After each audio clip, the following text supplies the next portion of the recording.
وقل رب زدني علما. قال المؤلف رحمه الله تعالى: ويلزم الصوم لكل مسلم مكلف قادر. ويلزم dan wajib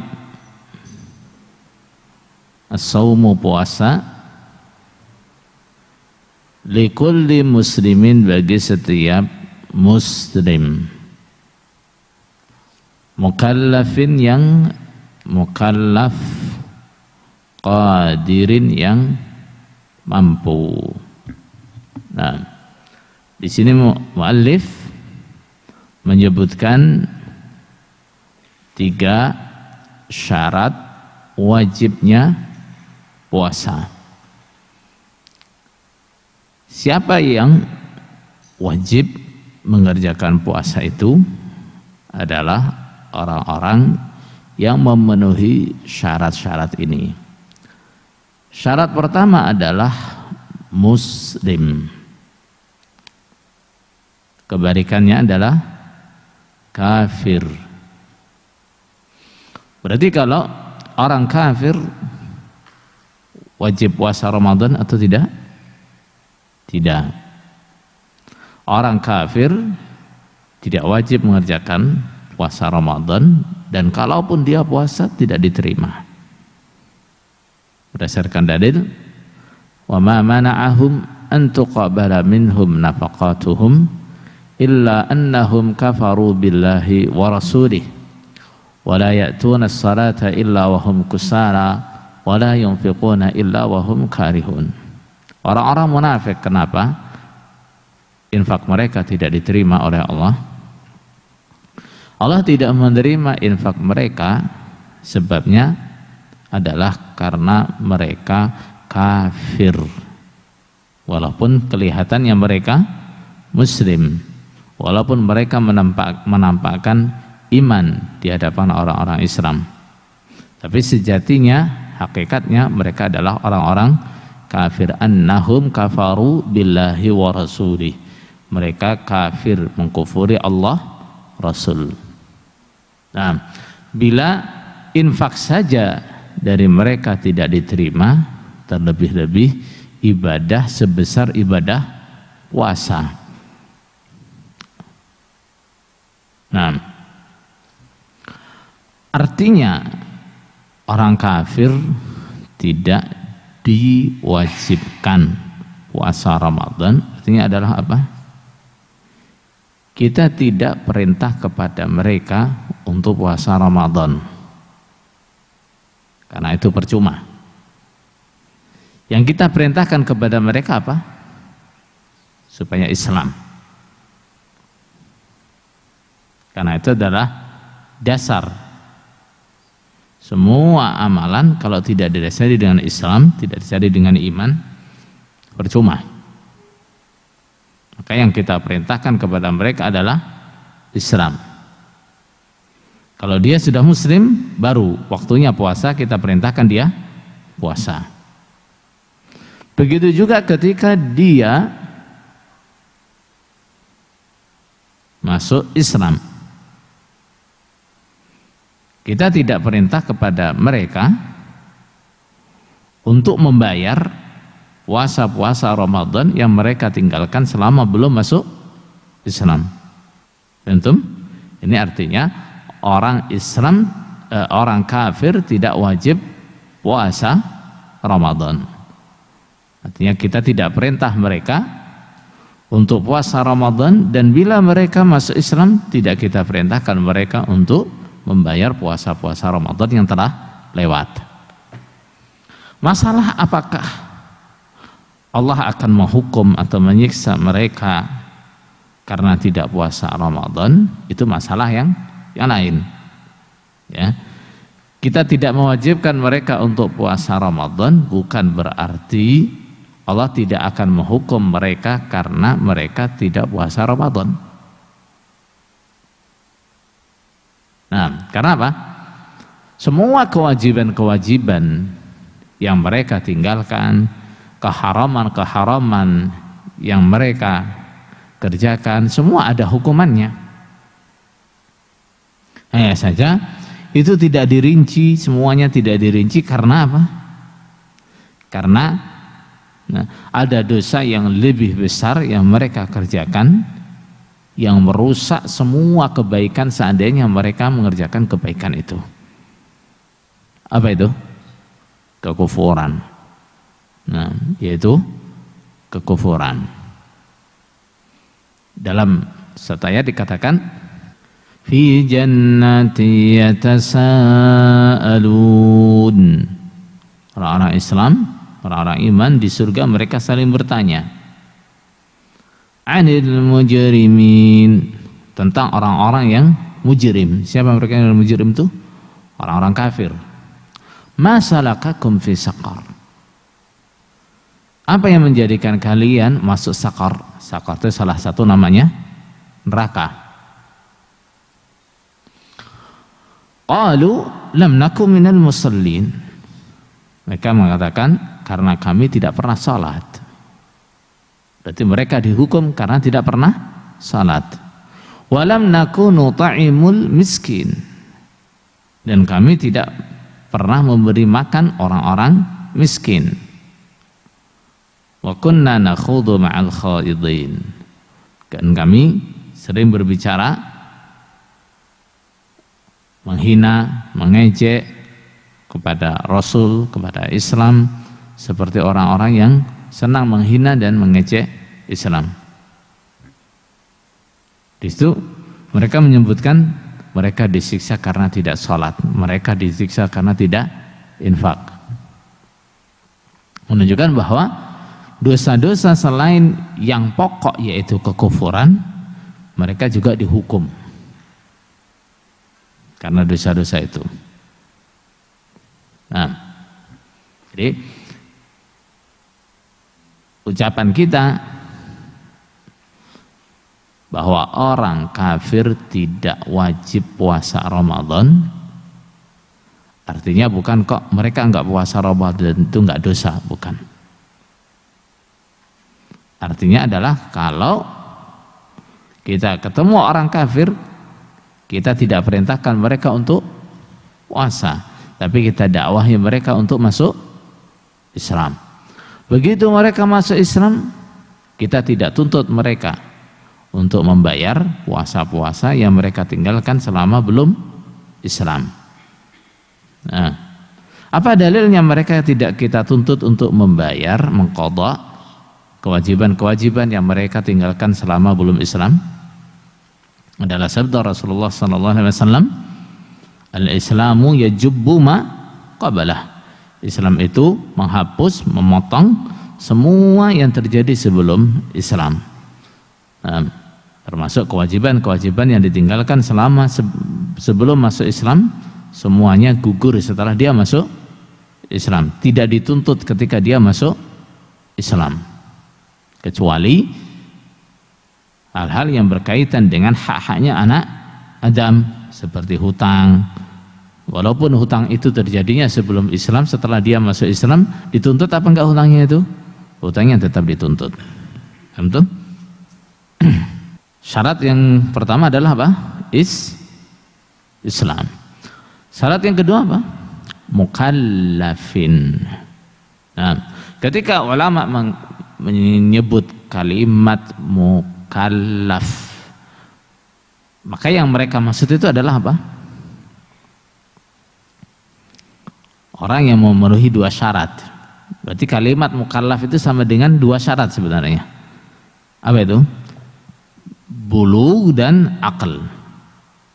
Al-bulugh dan akal. Orang yang baligh dan yang berakal. Berarti anak-anak yang belum baligh, mereka tidak kita wajibkan untuk puasa. Kalaupun kita perintahkan mereka untuk puasa, itu dalam rangka apa? Melatih mereka supaya mereka terbiasa dengan puasa. Tapi sejatinya mereka tidak wajib puasa. Seandainya mereka nanti baligh, puasa-puasa yang tidak mereka kerjakan, misalnya balighnya pada usia 15 tahun. Nah, kita tidak menuntut mereka membayar puasa yang selama 15 tahun itu, tidak. Kenapa? Itu semuanya sebelum baligh. Adapun balighnya seseorang itu kalau laki-laki tandanya ada berapa? Ada berapa?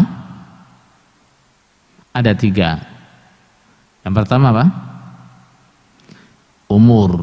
Umurnya sudah 15 tahun. Tanda yang kedua apa? Tumbuhnya bulu kemaluan. Tumbuhnya bulu di sekitar kemaluannya. Kalau dalam bahasa Arab disebut anah. Nah, yang ketiga adalah keluarnya mani dengan syahwat atau mimpi basah. Keluarnya mani dengan syahwat atau mimpi basah.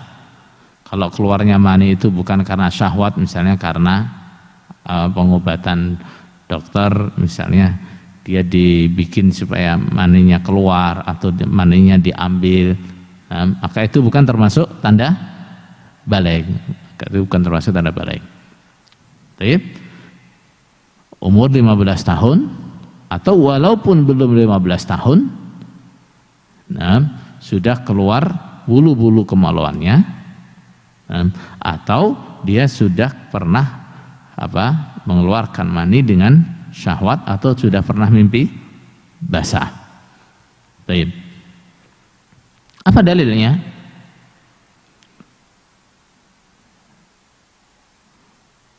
Yang pertama, umur 15 tahun.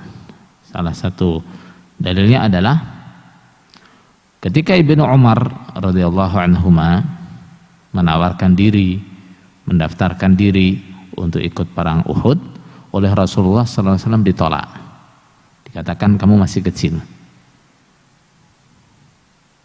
Kemudian pada saat terjadi perang Khandaq, dia daftar lagi untuk perang, oleh Rasulullah diterima.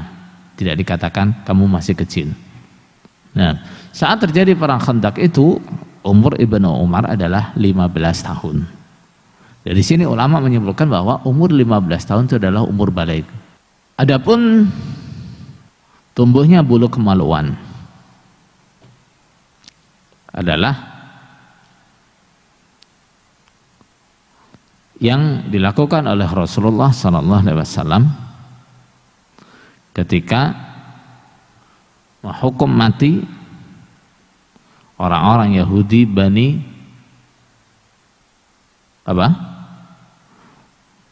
orang-orang Yahudi yang oleh Rasulullah dihukum mati semuanya. Yahudi Bani apa? Bani Nadir. Nah, orang-orang Yahudi Bani Nadir. Kenapa mereka semua dihukum mati? Karena pengkhianatan mereka terhadap Rasulullah SAW.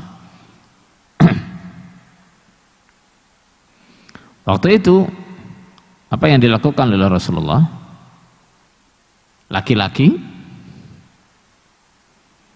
diperiksa. Nah, yang mau dibunuh itu diperiksa. Nah, diperiksa dia sudah tumbuh bulu kemaluan atau belum. Yang belum dibiarkan. Nah, artinya yang diperiksa itu yang diperkirakan dia sudah balik atau belum. Nah, ya sudah kelihatan jenggotan, periwaan yang nggak diperiksa. Nah, itu menunjukkan bahwa apa? Tumbuhnya bulu kemaluan itu adalah tanda baligh. Nah, adapun mimpi atau keluar sperma, dalilnya adalah rufi'al qalamu an thalathatin. Salah satunya adalah wa anis sabiyyi hatta yahtarim. Nah, dari anak-anak sampai dia mimpi. Mimpi yang dimaksud adalah mimpi basah. Itu artinya baligh. Baik. Jadi orang yang mukallaf adalah orang yang baligh. Berarti yang belum baligh tidak kita wajibkan untuk puasa Ramadan. Nah, adapun kita perintah mereka untuk puasa, itu babnya adalah bab apa? Bab latihan supaya mereka terbiasa dengan puasa. Baik. Kemudian yang kedua, artinya taklif adalah apa? Orang yang mukallaf artinya adalah orang yang berakal. Orang yang berakal.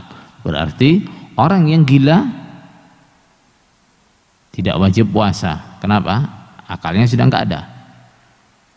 Kecuali kalau dia nanti sadar di tengah-tengah Ramadan, dia sadar, maka saat sadar itu dia wajib puasa. Kok gila lagi?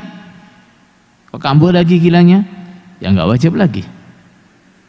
Nah, bagaimana dengan orang-orang yang pingsan? Gimana? Orang yang pingsan ini terkadang seperti orang yang tidur, terkadang seperti orang yang gila. Nah, terkadang pingsannya hanya sebentar, ya, pingsannya nggak sampai berminggu-minggu, enggak, ya paling sehari dia sudah sadar misalnya, atau bahkan cuma beberapa jam dia sudah sadar. Nah, orang yang seperti ini berarti seperti orang yang tidur, artinya dia wajib puasa. Ada kalanya seperti orang yang gila. Gimana? Dia pingsan sampai berminggu-minggu, sampai berbulan-bulan, nah, atau istilahnya apa itu? Koma. Nah, istilahnya koma.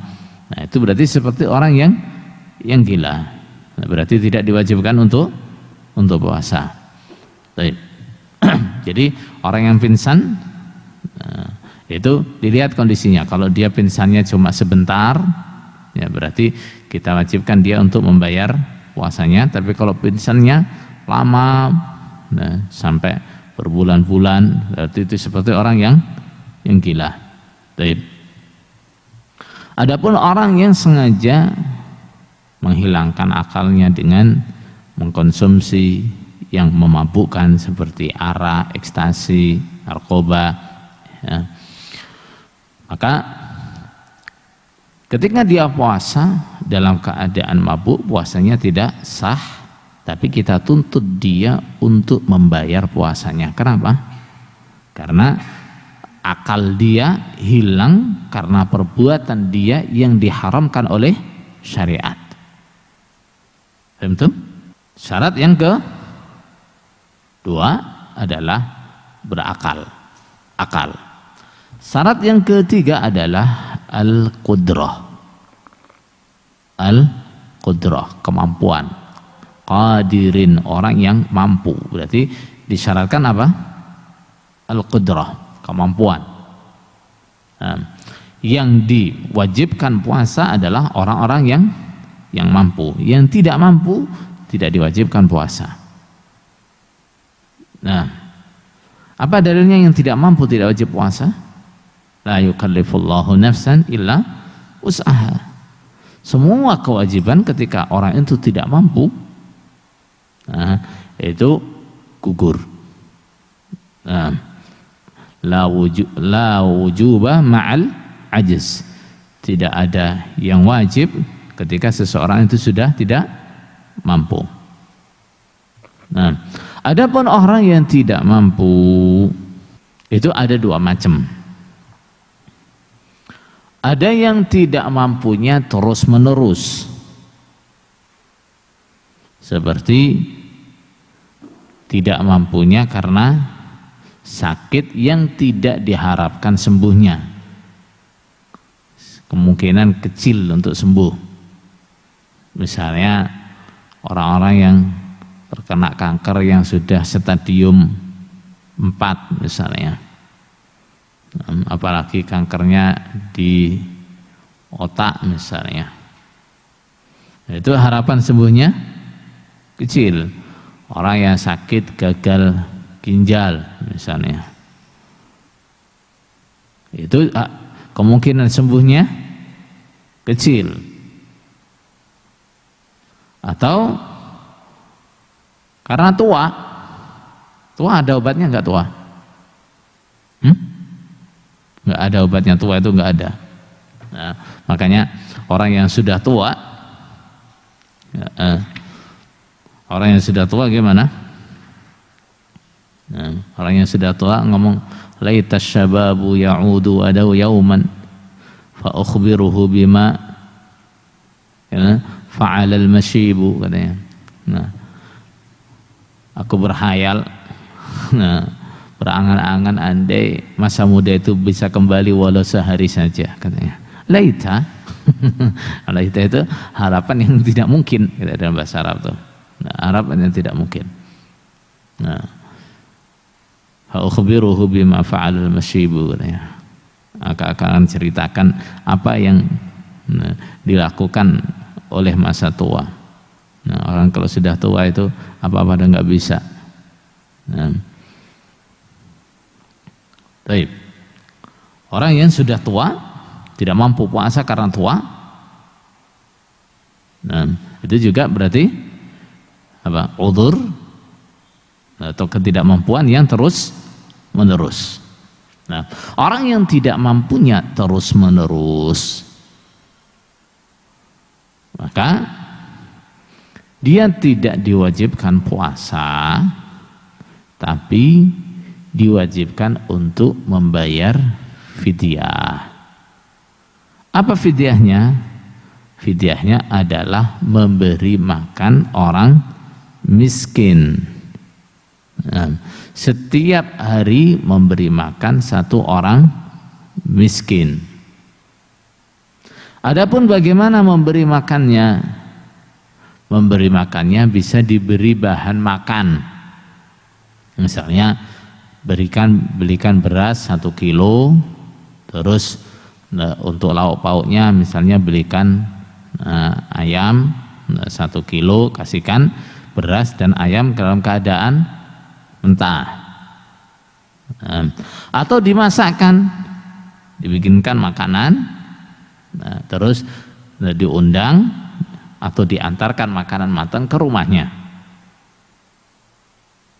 atau dibelikan makanan jadi, berikan nasi bungkus, diantarkan ke rumahnya misalnya. Itu cara memberi makan orang miskin. Adapun waktunya kapan?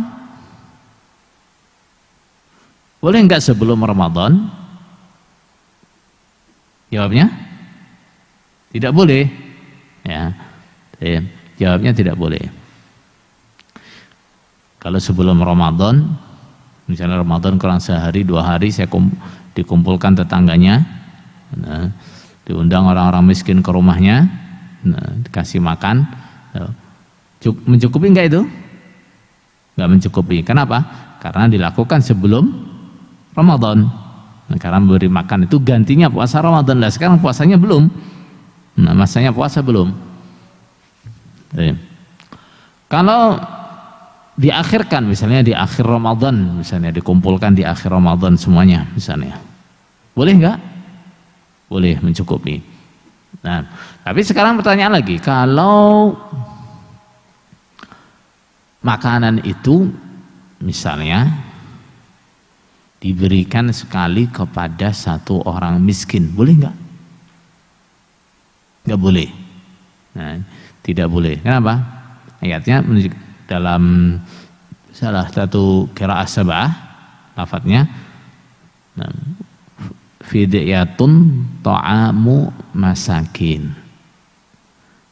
Fidyahnya memberi makan beberapa orang miskin. Nah, berarti kalau 30 hari, nah, atau jatah makan 30 hari itu saya berikan sekali kepada orang miskin satu, tidak boleh. Nah, tapi kalau 30 orang miskin saya kumpulkan sekali, nah, saya beri makan mereka atau saya bagi-bagikan buat mereka makanan, nah, itu boleh. Nah, walaupun saya lakukan dalam satu hari. Jadi, kalau satu orang miskin gimana? Ya setiap hari saya beli makan dia. Setiap hari saya beri makan, entah makan siang atau makan sore, begitu diberi makan. Atau setiap hari saya beri dia beras sama bahan untuk lauknya, itu boleh. Baik. Kalau yang lemahnya itu tidak terus menerus, seperti orang yang sakit, nah, bagaimana? Dia tidak wajib puasa saat itu. Saat kapan? Dia sakit. Setelah dia sembuh, apa kewajiban dia? Membayar. Betul? Nah, itu adalah 3 syarat yang disebutkan oleh mu'allif di sini. Apa itu? Islam, Islam, taklif, dan al-qudrah. Islam, terus taklif, dia mukallaf, akal dan baligh, nah, terus mampu. Ada 2 syarat yang tidak disebutkan oleh mu'allif di sini, tapi pembahasannya ada di belakang. Yaitu apa? Syarat yang ketiga adalah iqamah, mukim. Dia tidak sedang dalam bepergian. Nah, jadi seseorang wajib mengerjakan puasa Ramadan apabila dia tidak bepergian, dia sedang di rumah. Kalau dia sedang bepergian, maka dia tidak wajib mengerjakan puasa hari itu, maksudnya hari di mana dia bepergian. Nah, wa in kuntum marda aw ala safarin fa iddatun min ayyamin ukhar. Jika kalian sakit, ya benar tidak? Fa man kana marid wa in kuntum marda aw ala safarin. Nah, atau kalian sedang dalam bepergian. Dalam bepergian. Maka fa iddatun min ayyamin ukhar. Saat itu tidak puasa, tidak apa-apa, boleh tidak puasa. Nah, tapi harus dibayar di hari yang lain setelah Ramadan. Nah, syarat yang keempat yang tidak disebutkan oleh mu'allif adalah zawalul mani', hilangnya penghalang. Ada orang-orang yang terhalang dari puasa, sebenarnya dia mampu puasa, tapi ada yang menghalangi dia nggak boleh puasa, bahkan kalau puasa pun juga nggak sah. Siapa mereka? Satu adalah perempuan yang haid. Perempuan yang haid. Apa dalilnya? Sabda Rasulullah sallallahu alaihi wasallam, "Alaysa idza hadat lam tasum?" Nah, bukankah perempuan yang haid itu lam tasum wa lam tusalli? Dia tidak puasa dan tidak salat. Nah, berarti ketika dia haid, walaupun dia mampu puasa, dia tidak boleh puasa. Kalaupun dia nggak makan dari pagi sampai sore, dihitung puasa apa enggak? Enggak. Antum? Yang kedua siapa? Orang yang nifas. Perempuan yang nifas. Hukumnya sama dengan perempuan yang haid. Perempuan yang nifas hukumnya sama dengan perempuan yang haid. Dia tidak boleh puasa.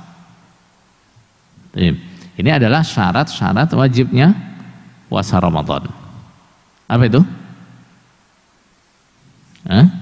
Pertama Islam, yang kedua takrif, yang ketiga qudrah, yang keempat iqamah, yang kelima zawalul mani', hilangnya penghalang.